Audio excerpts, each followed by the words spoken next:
বেশিরভাগ মেয়ের চরিত্র নষ্ট হওয়ার পেছনে তার মায়েরা বেশি দায়ী। যুবক ভাই, একজন মেয়ে যদি চরিত্রবান হয় তার 90% দায়ভার মাকে বহন করতে হবে, ঠিক কিনা বলেন? আজকালকার বেশিরভাগ সংসার ভেঙে যায় মায়ের কুটনামির জন্য, শাশুড়ি কুটনামির জন্য। আজকালকার মেয়েরা, মুরব্বীদেরকে আমি হাত জোর করে বলছি, আব্বা জান, আমি তাফসিরের বাহিরে এই কথা বলতে বাধ্য হচ্ছি, আপনারা আমার কথাকে খারাপ দিকে নিবেন না।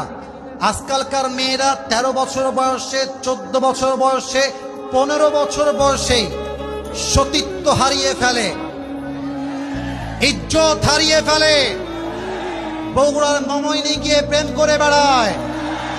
এর একমাত্র সাহস পেয়েছে তার মায়ের থেকে। যুবক ভাইরা, একটা মা যদি বলে আমার মেয়ের স্কুল হবে আমার সাথে, আমার মেয়ের কলেজ হবে আমার সাথে, আমার মেয়ে কোচিং করতে যাবে আমার সাথে, আমার বিশ্বাস বাংলাদেশে 95% মেয়ের ইজ্জত রক্ষা হয়ে যাবে। আমি অবাক হয়ে যাই সেই মাদেরকে দেখলে, যেই মায়েরা যুবকের কাছে সামান্য কয়েকটা টাকা দেখলে, একটু সরকারি চাকরি দেখলে মেয়েকে বলে যে মা এই তো সুযোগ, যা ওর ঘাড়ে ঝুলে পড়। আমি সেই মাকে বলতে চাই, আপনার জন্য যেই যুবক অপবিত্র বউ পাবে, আপনার জন্য যেই যুবক তার বউকে তালাক দিবে, এই প্রজন্ম আপনি নষ্ট করেছেন, এই সংসার নষ্ট করেছেন, মেয়ের ইজ্জত আপনি নষ্ট করেছেন।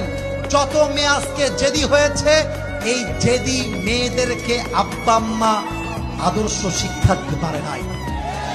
যেই মেয়েগুলো আজকে বগুড়া শহরে জিন্সের প্যান্ট আর টি শার্ট পরে ঘুরে বেড়ায়, আপনি বাবা যতই 5 ওয়াক্ত নামাজি হন, যতই আপনি সামনের কাতারের মুসল্লি হন, আপনার মেয়ের জন্য যুবকদের চরিত্র নষ্ট হবে আর আপনি চেলাইয়া বেহেশতে যাবেন, এটা কোশ্চিন কালেও সম্ভব হতে পারে না।